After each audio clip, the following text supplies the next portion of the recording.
We got a listing that showed up here that kind of gave me an excuse also to jump into an important topic that I always want to talk about when it comes to Transformers finance, and I'll get into that.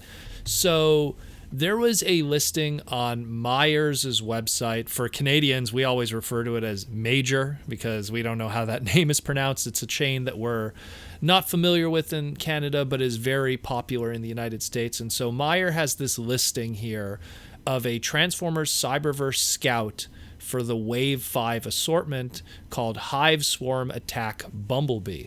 And this kind of leads to the belief that I guess we still have a few more releases left for the Transformers Cyberverse line before the line is finally put to bed and then we move on to the next thing. And this is something that I wanted to talk about also because it partakes to the value of late wave Transformer toys and how to keep an eye on those from a speculator market standpoint. And what I mean by that is a lot of times late wave Transformer figures, stuff that comes out late in the lifespan of a line, end up becoming much more difficult to find in the secondary market much later. So something like this Bumblebee here, this black repaint of the Scout class Bumblebee pretty much, is going to lead to something that later on, if you want to get this figure, might be difficult to get. And this is caused by a lot of different factors. I mean, one of the primary factors of why this becomes a difficult thing is, to give an example, a Walmart will get Wave 1 of a series. And then when Wave 2 comes out, they might have some leftovers of Wave 1 because Wave 1 is that big push, that big, debut. So they have leftovers of Wave 1. So they get a little, cautious with buying Wave 2. So they buy maybe only, so many cases of Wave 2. Then when Wave 3 comes out, they have some leftovers from Wave 2. They probably might still have some leftovers of Wave 1 that they might have tried to liquidate through sales and stuff like that. But they end up with a amalgam of the two. And then by the time Wave 3 comes out, they pick up maybe a little bit of Wave 3. Sometimes they pick up a lot of Wave 3 because they manage to get rid of Wave 1 and 2. But ultimately, in the end, by the time they get to Wave 4, which is usually on average what the end of a line usually has in terms of waves, they have this mess of all the previous product that they're not really excited to then invest in that final wave because they have enough stock on the shelves. Not to mention, usually when it's the end of a line and it's that last wave, there already is the hype to move into the next product and the product refresh, as it's called, which is, usually a line has a new name or a new concept or, just a completely different visual overhaul.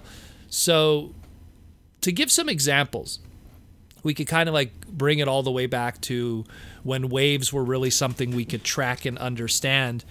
And we could talk about something like, let's say, Beast Wars. When you get to the later wave of Beast Wars toys, like the Beast Wars Mutants, a lot of the Fox Kids repaints, because that was so late in the wave and so late in the lifespan of the Beast Wars line, there's some of the most difficult stuff to find today, mint in package or loose for a decent price.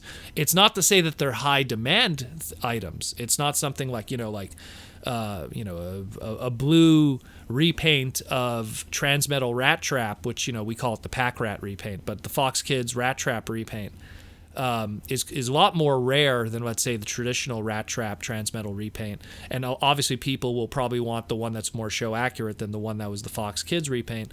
But there is a demand. There is a market for it. It's not as large, but there is a market for it, and the value reflects that market because of its scarcity and its difficulty to pick up. When you jump to say something even like Beast Machines, same problem happens. Late wave stuff, whether it be, Tank Drone or Night Slash Cheetor or Battle Unicorn, a lot of those are very difficult to pick up today. Again, very late in the wave.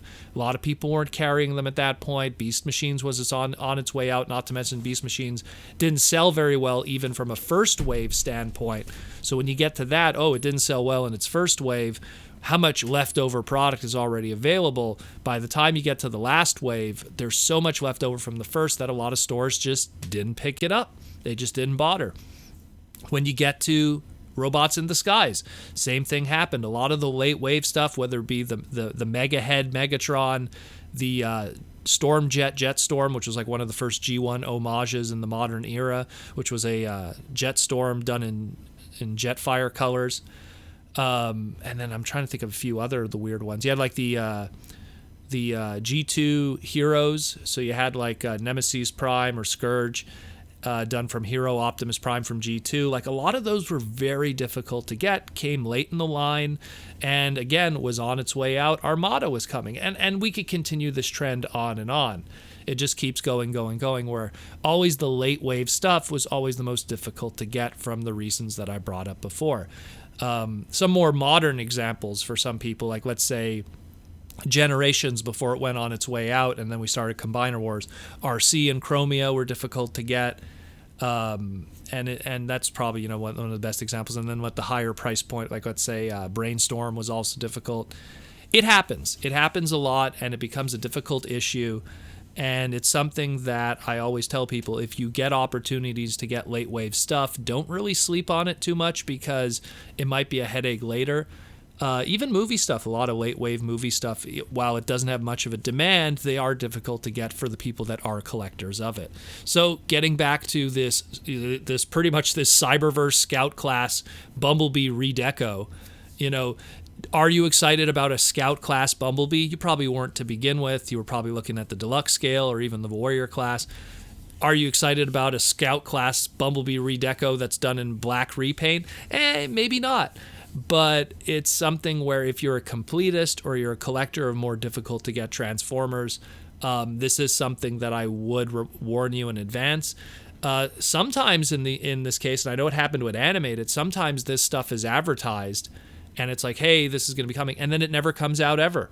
We're quite a few examples, like let's say Goldfire Grimlock advertised, hey, this is going to be coming out, never happened. It was going to be one of the later wave activators. Same thing with the, I think it was called Electromagnetic Soundwave. I think that was the official name for it. It was a white repaint to Soundwave done from his activator toy. Never came out. Some samples are out there, not many, but from a mainstream standpoint and retail standpoint didn't come out. And as a result, extremely difficult and sought after by animated collectors, even though they're really just shallow repaints in a lot of ways. So keep a radar on this if you are interested in rare financial product for Transformers that will definitely have a difficulty to get later on. This is one of those cases. It's not a pretty toy. It's not a great toy. It's not a cerebral toy, but it's something from a Transformer finance and collectible standpoint. It will be a difficult toy to get later, and that's just that little finance discussion I wanted to have today with you guys in relation to what's happening in the news right now with Transformers.